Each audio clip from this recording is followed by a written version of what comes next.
Bonjour pour le club desoptimistes.fr et OIB TV. Nous sommes en présence, en compagnie de Adeline, responsable de la Caborde. Bonjour Adeline. Bonjour.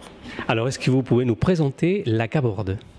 Alors la Caborde, c'est un lieu qui existe depuis 2014. C'est une structure œnotouristique qui se démarque plutôt par son architecture contemporaine. Donc on peut la voir le long de la route 83 qui relie Bourg à Lons-le-Saunier. C'est une espèce de gros cube en bois, en verre, on ne sait pas trop ce qu'il y a dedans. Et en fait, à l'intérieur, il y a plein de choses. On fait office de tourisme, espace de dégustation des vins du Sud-Revermont, boutique du terroir. On est donc un espace d'accueil pour les locaux, mais aussi pour les touristes. Et dans les étages, on propose une salle de conférence, projection, concerts, séminaires et une salle d'exposition. Et aux abords, on a des endroits pour se reposer, des aires de repos, aires de pique-nique, voilà, de quoi passer un bon moment.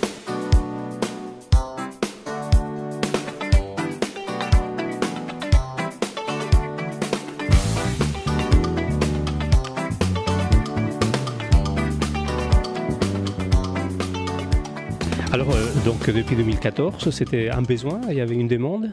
Tout à fait, c'était une demande sur le territoire du Sud-Revermont. Il n'y avait pas d'espace culturel digne de ce nom, pas de lieu non plus touristique sur lequel les touristes puissent se poser, avoir des renseignements et ainsi de suite.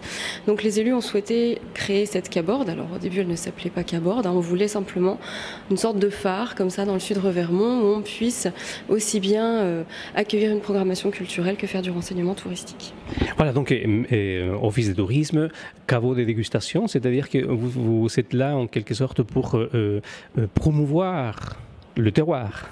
Voilà, tout à fait. On n'est pas là pour remplacer les vignerons, on est une vitrine pour eux, au travers de machines de dégustation. Alors ça fait un petit peu peur ce terme de machine, on préfère parler de fontaine à vin.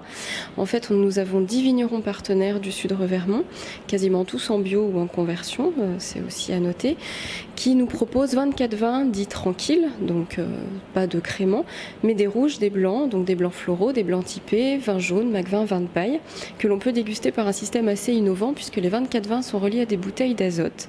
Et c'est le visiteur qui choisit lui-même ce qu'il souhaite déguster. Donc si madame veut un vin de paille et monsieur veut un poulsard, il n'y a aucun problème puisque la dégustation se fait de manière individuelle, autonome. On est là bien sûr pour accompagner si besoin et par le biais de cartes de dégustation que l'on crédite de 3, 5, 8, 10, 15 euros.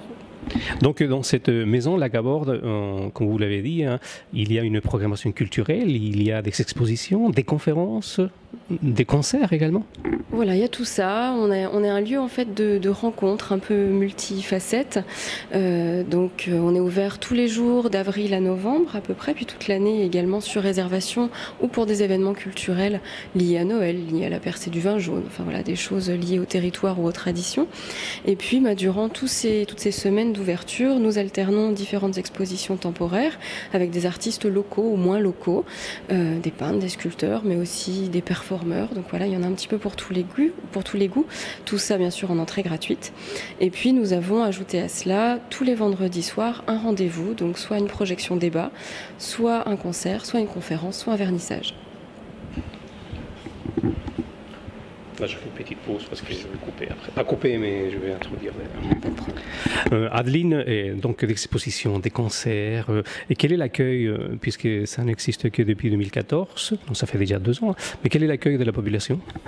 Alors la population a été curieuse au début parce qu'ils ont vu ce bâtiment se monter de manière un petit peu particulière. L'architecture peut perturber, effectivement, c'est une sorte de cube. On se demande ce qu'il y a dedans, on ne le sait pas forcément, donc il faut être curieux. L'intérieur est tout à fait accueillant, donc une fois que les visiteurs ont franchi la porte, souvent ils ont une grande surprise positive, donc ça c'est plutôt bien. Ça a été mon cas. Voilà. En plus c'est un bâtiment basse consommation, donc on a toute une démarche écologique derrière sur ce bâtiment. Excusez-moi, vous avez parlé des vins bio, donc la culture, démarche écologique. Voilà, on essaye d'avoir une démarche écologique le plus possible, tout du moins une démarche, je dirais, vraie, liée au territoire, liée aux habitants. Et puis tout fonctionne notamment pour la programmation, un peu au feeling au niveau des rencontres que l'on peut faire. Donc on a de la curiosité sur ce bâtiment.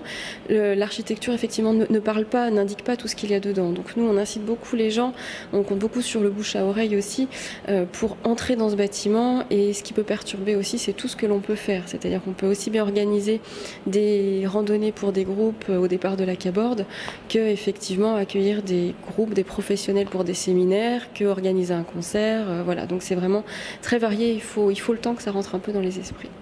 Très très bien. Toutes les informations, j'imagine que vous avez un site web? Tout à fait, un site internet, lacaborde-jura.fr. Très très bien. Merci beaucoup Adeline. Bonne continuation et merci d'avoir répondu aux questions du Club des Optimistes. Merci à vous et à bientôt.